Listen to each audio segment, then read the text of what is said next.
like the fan base is fairly encouraged by how well you all played in Brooklyn, and yet the record doesn't show that. How did the team come out of that? What's the team feeling after going to Brooklyn and come back?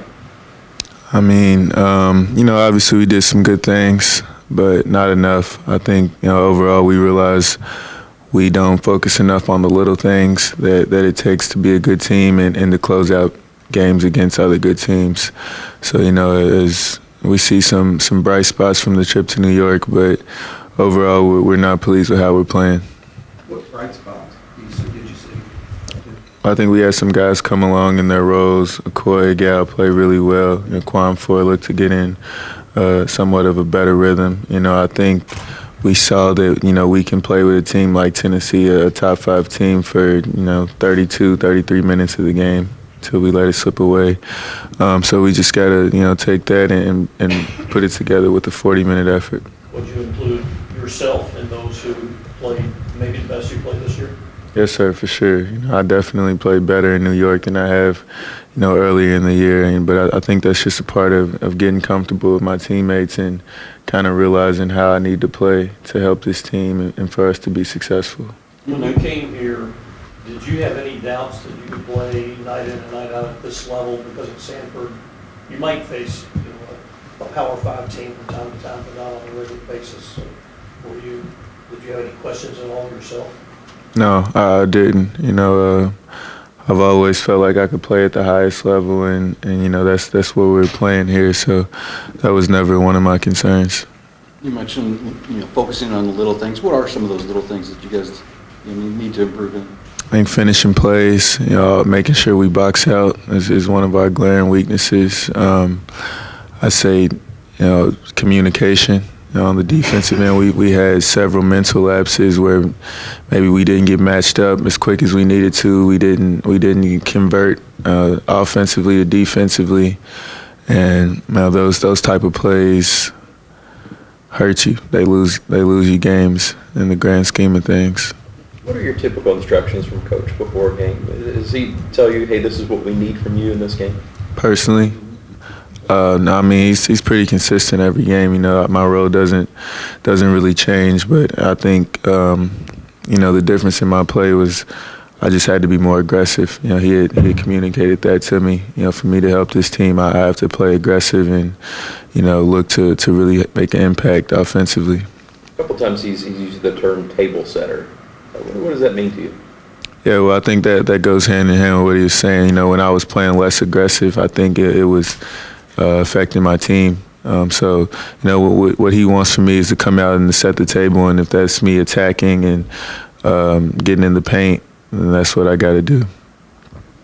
How much of your game is instinct and how much of it is following instructions?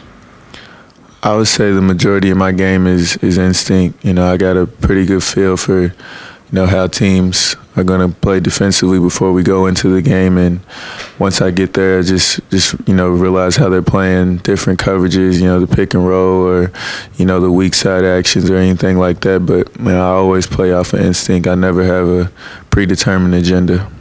As a player, how much can you figure out how much a ref's going to call the offhand stuff? Like, offensively, defensively, it certainly provides an advantage if you can use that offhand, but right. You have to figure out how a ref's going to call that game to game. Right, well, it's tough. Yeah, it's not very consistent, in my opinion. I think it just depends on the ref. I think it depends on the physicality of the game. Some games they let you, get away with a lot more hands than others. The offensive foul call has been a difficult one to gauge this year because I know we've gotten quite a bit. For example, one of our earlier games in the year, it may have been Southern. We had a lot of those offensive foul calls. I remember VJ's gotten a few, Dwayne's gotten a few, I've gotten a few. And then in New York, we still got some, but there were some contact initiated by the offense late in the Marquette game that went uncalled. So I don't know. It's hard. It's hard to get a gauge of how they're going to call it, but it's definitely an advantage of if you can use it or if you can't. Two of Michigan State's 3 starting guards are 6'5" or listed at 6'5".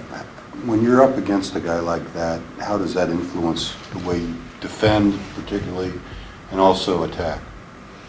Well, defensively, you just gotta put an emphasis on being there on the catch, not letting them get clean looks, rhythm threes, because they're a bit taller than us, and then obviously rebounding the ball. We got to make sure we play the right way, always boxing out, finding a body, not trying to get rebounds in the air, but trying to really create contact. And offensively, it doesn't really change much of what we look to do. We'll still look to be aggressive. I'll still look to attack the paint and create contact. You assume when you're up against a bigger guy that you're quicker than he is? Yeah, generally, yeah.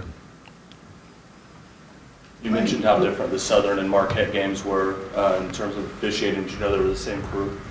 I did not. Not the whole 2 and 3. 2 2 and 3. It's 2 and 3.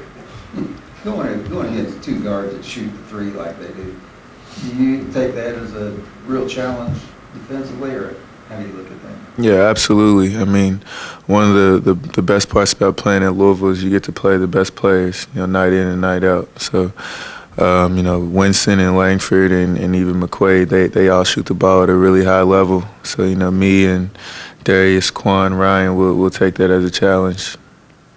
You talked about converting from offense to defense. Is that especially key in this game with what they do? Absolutely. Michigan State is very fast in their defense to offensive conversion. They really look to advance the ball. They like those over-the-top passes to the 5 and even just racing the ball up the street to the wings. So I would say that and rebounding will be the biggest keys to this game, making sure we can get matched up, identify shooters, and protect the paint. Any more for CC? Christen, toughness is obviously a staple of what Coach Mack wants to be of this program, but Michigan State kind of exudes that. I mean, how much will you guys have to match their toughness in this game? Yeah, we definitely will, but we want to get to the point where we exude that same toughness. So it's an emphasis for this game, but for us, that's an emphasis every game. Thank you. Thank you. Thanks, Susie. Very appreciative.